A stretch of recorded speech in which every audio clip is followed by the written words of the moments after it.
Thank you, everyone, for tuning in to the first episode of the Elite Recruits podcast. Today, we have a very special guest for episode one, our alumni, Samuel Holthaus. Thank you for joining us today. Thank you, Omar. How's everything going? I can't complain. Everything's it's been going great thus far. Ever since I started the whole process, it's been going awesome. Like you said, now I'm an alumni, so I've signed and committed to Nova Southeastern. I'm super excited and super grateful for the opportunity. Awesome. For the people back home that don't know you yet, tell them a little bit about you. Who is Samuel Holthaus? I know it's a guy that hits bombs from my perspective, but tell the people a little bit about you. Yeah, for sure. So, grew up in central Minnesota my whole entire life. So I'm a Midwestern boy for sure. Um, Mhm. and from the start, I always played baseball when I was younger, and baseball was kind of the goal growing up. I want to go to college and play baseball. Growing up, I was always a catcher. I was always a position player. Loved to swing it, like you said, hit bombs, right? But I got into a little bit of the pitching side of things for a little bit. Started off my career in college, my freshman year as a pitcher. Swung it a little bit on the side, but mainly as a pitcher. I ended up running into a shoulder injury that freshman year, and I'll never look back. Ever since that injury, I got surgery and decided to buy into the process to get better, and I ended up coming out on top as a position player, and I swung it at my local junior college. And like I said, that's when I reached out to you, and we put our heads together and found the right home for me. Absolutely. And definitely swung it because this year you ended up hitting 409, 12 home runs, and 51 RBIs. But more importantly than that, a trip to the World Series. How special was that? Take me through this season a little bit because I know it was a fun one. Oh yeah. I mean, that was actually my second World Series appearance with my junior college. So it was awesome, and it actually was at a different location this year in Auburn, New York. Um, each and every experience you get to go to a World Series, not a lot of people can do that. So to go back to back years into two separate locations, it was awesome. Winning that last game in your regionals to go to the World Series and dogpiling, oh, it's an insane feeling. And then taking that, we actually drove a bus from Minnesota to New York, so it was a long trip. But taking that with your boys, just like basically just being present in that moment and just living with those guys is it was awesome. You can't beat it. You're gonna remember those experiences for the rest of your life. That's all. Yeah. And those are the guys that are going to be at your wedding one day. Those are guys that, even though you're off to separate schools now, but you stay in touch. And that's a brotherhood that you build for life. And that's what I love about the Juco route. I was a Juco bandit myself, and that's awesome to hear. So take me going into the season. What did you expect the recruiting process was going to look like? Yeah, I'm gonna be honest. Before I found Elite Recruits, I was a little worried. I knew I put up good numbers my freshman year, but I knew age wasn't on my side just with me having that gap year with my injury, and I wasn't proven yet at any college level as a hitter. So, despite that freshman year, I knew I had to put up another solid year, and it was all about promoting myself as a position player and just promoting myself as a whole. Just because it's definitely tough as a Midwestern kid to get recruited from anybody outside of the Midwest. It's just a whole different ball game.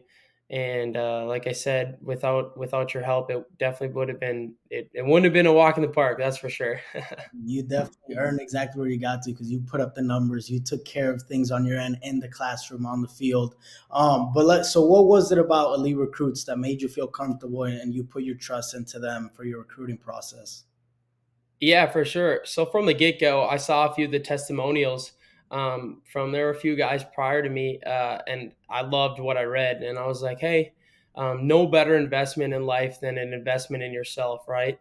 So I decided to take up that avenue, and again, never looked back, just because just the attention to detail that y'all played was insane, and just the amount of patience that you guys had and kind of instilled in me to have, it definitely just showed a lot of trust in the process and just a lot of belief in who I was as a player and, where I can end up. Definitely. And one of the things you mentioned is patience, and it's definitely Oh yeah. a long process. It's a stressful process. What were the biggest things that you learned during your recruiting process that you kind of didn't know before going into it? Patience, honestly. You just Yeah, gotta buy into it, like you said, that stress can overcome you sometimes, but, like, if you don't let it overcome you, like, and just trust in your ability to perform and trust that, like, "Hey, if we post something on Twitter or, we text a coach that you're interested in, um, it'll all pan out, whether they respond or they don't respond." There's always a coach out there that loves your skill set and loves your talent level and your ability, and there's always going to be a home for you or some place that will fit for you as long as you just trust in the process and believe in yourself. absolutely. And you're a guy that you spoke to many different schools, had many different offers, even at the Division 1 level, but ultimately you chose to go to the Division 2 level at probably one of the best Division 2s in the country in Nova Southeastern. What made that place feel like home, and what were the most important things for you during the recruiting process?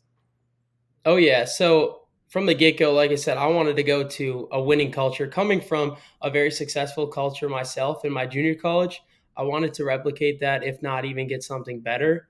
And from the get go, like you said, there were a few Division 1s, Division 2s, NAIs, right? And but the main thing for me was, hey, I want to play ball in January. I want to be out on the field. I want to play catch, something that I can't do. I haven't done my whole life growing up in Minnesota, right? So I'm like, I need to get down south. I need to get somewhere warm, somewhere with sun year round, and ultimately, Nova kind of fit that to a T. Actually, I went down there right away for my visit, and instantly when I hopped on campus, met the coaching staff, and I was like, wow, I think I can see myself in the next 2 years here, and it wasn't even a question at that point. I ended up committing on the spot. Yeah. Now, one of the things that we see a lot nowadays is the guys with that D1 or bust mentality, right? You being a guy that had Division 1 offers on the table, ultimately chose to go to Division 2. What was it that made that final decision for you, and why was that? Yeah, it was just opportunity at the end of the day. Um, yes, I know I can bet on myself and go to a few of those D1 um, programs. However, I definitely knew from the coaching staff's perspective and how invested they were into the development of myself and the player. They were super interested in me and just being able to reciprocate that to them. That's just definitely something that I wanted to do. I think that anywhere you can play right away and go in and make an impact and yes, you will be betting on yourself a little bit, but I think it'll go a long way going to the place that suits you best regardless of division. Absolutely. Now, having been through the process, what advice would you give to guys that are about to go into the process? I would say, hey, trust in your ability, right? Whatever you do on the field, just let it happen. Let it happen. And then off the field, when it comes to texting, emailing, calling coaches, right?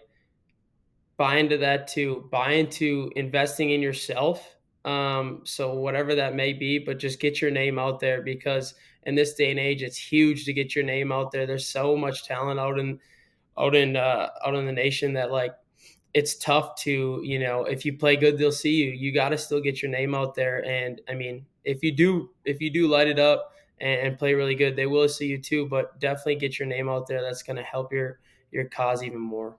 Definitely. You mentioned getting your name out there, emailing coaches, doing the things off the field, right? Where do you feel like most guys go wrong in the recruiting process? I definitely see a lot of guys. Sometimes they don't respond to coaches it may be a college they're not interested in, right? But the baseball world is a very small world, believe it or not, and I learned that real quick with a lot of these coaches, whether it be a school on the opposite end of the country, and they're like, "Oh yeah, I'm familiar with that other program you're talking to. I actually know that coach, or I played with him growing up, right?" So everybody is super connected in the baseball world. So with that being said, respond to each and every coach, show every coach respect, whether it be a program you're not interested in or you think you may be above that level or whatever it may be. Because that definitely goes a long way.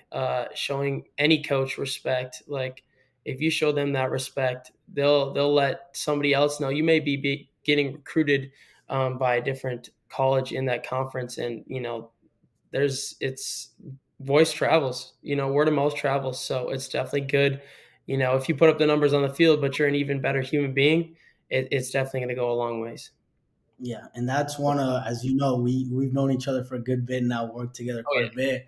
One of the most important things outside of talent, everyone has a talent to play at some level, at some capacity, but it's the type of person that they are, right? And you are the great example of that, of lead recruits, and you're the type of person that I like to work with and I like to help.